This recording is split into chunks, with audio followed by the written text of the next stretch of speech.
There's a little secret off to the side of the Great Pyramid. There's a very strange floor here. It is basalt. It's a very hard rock. Used to be the whole floor, but some people stole the stones, and they're all precision cut like this. So why is it that the bottom was cut to fit the ground? Why would we not level the bedrock floor we're putting the blocks on so we could just cut the blocks into even nice little blocks? It wasn't poured like that. We know the quarry, it's an hour and a half away from Giza. And if it was poured, why would you still cut it? Standing on this floor, you'll see these 15-ton blocks that make up the exterior of the pyramid. They are impressive, but you will not see the exoskeleton that is underneath those blocks. You can see these on one of the exposed corners of the Great Pyramid. Big precision cuts are cool, but the small ones are going to melt your mind. These are not clay, those are granite jars. They found about 10,000 of these little guys, and they've recently been analyzed for precision, being engineered to a tolerance that rivals that of a car engine. Now notice the shape of these jars, that's the key. Some of them are super weird, like the schist disc, and these things have been recreated in modern times with some limited success. That one jar took 2 years. Now does anything stand out to you here? Look at the aesthetics of this jar. How they build it, how they cut it, distraction. Ancients did not just start something and hope it ended up perfect. The orthodox hard work and time theory is getting pummeled by geometry. These vases look so good because they incorporate the golden ratio in the design.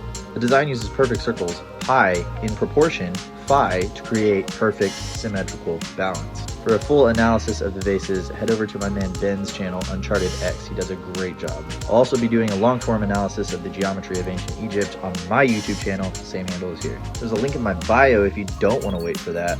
The crazy thing is they're actually solid carved, Right. and they're carved out of very hard stone, right? What is it they're carved out of? Oh, granite diorite. Granite diorite. Yeah. Igneous rock. And if you show it, could you pick that thing up to show everybody? The crazy thing is that it's not only perfectly symmetrical. Again, don't use the word perfect, right? Because it's within width of a human hair. It's some crazy Yeah, like 2,500 or something like 2.5 of a human hair. Have you ever used one of these? Yes, I have. Measure the lip there, right? See that? Yes, sir. Measure that and then turn it 90 degrees and measure it. And Okay, tell well, me this what you obviously- get. It's a copy of the Right. original. So basically, So I'm measuring it here, and then I'm going to measure it here. So it's essentially exactly the same everywhere, right? Is that the idea? it's within about an hour and a half. So it's perfect, except up to what percentage of human hair again?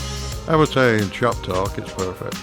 In But shop talk, it's perfect. Yeah, a human hair, 2,500, 3,000. So this is how you measure it all with this equipment. Thing is, it's like you couldn't spin this on a potter's wheel. This is where it gets really crazy. No. Because of these handles. Right. The big deal is these goddamn handles. That's a big deal. Because even if you just slowly and meticulously with the finest of craftsmanship spun this to a perfect accuracy, just with like high grit sandpaper, where it slowly over time made it perfectly round, and you got so good at it that you get it within how much of a human hair again? About a human hair. Okay, Two and a half, though. Okay, let's say it's a human hair, which is pretty small. How the hell are you going to do these handles? How are you going to make these perfect too? There's another question you need to ask, too. How do you get the inside out? No. What? How do you measure it to be sure that you're within that human hair? Right. What kind of equipment are you using? What kind of instruments do you use? Yeah, it seems like this would be a problem. I don't think they had this. And if they did have this, they didn't have this part. How do you know? I don't know. I'm guessing. I don't know either. No. And all of them have the same sort of similar measurement to them in terms of their perfection? Actually, some of them, there's one more precise than that one. Really? The original, yeah. They call it the spinner. I think it's that one at the front there. So this is just one example of one of the mind-blowing mysteries involved in this culture. They had some kind of capability of not just doing that, and not just making the vases, but also making the pyramids themselves, which are beyond comprehension. It's huge. We can't compete with the ancient Egyptians, nor the ancient Peruvians. Even with all our modern technology, it's not even close. Our precision measuring tools, fancy permanent markers, and edge grinders pale in comparison to what archaeologists claim was accomplished by people who didn't have TV or cell phones to distract them, allowing them to devote all their time to mastering stone and building walls, and who used nothing but primarily primitive copper or bronze hammers and chisels. Maybe they're right, because those ancient walls are absolutely perfect. Just look at them. The contours and curvature between adjacent blocks are flawless, with so little deviation that not even a strand of hair or a credit card can fit in the seams. And it's not the weak stuff like limestone or marble. They worked with the real hard stuff, the purely igneous rock like granite, gray andesite, and basalt, the materials that come from continental tectonic bedrock. Debunking the silly notion that the Egyptian pyramids and ancient Peruvian walls are geopolymers.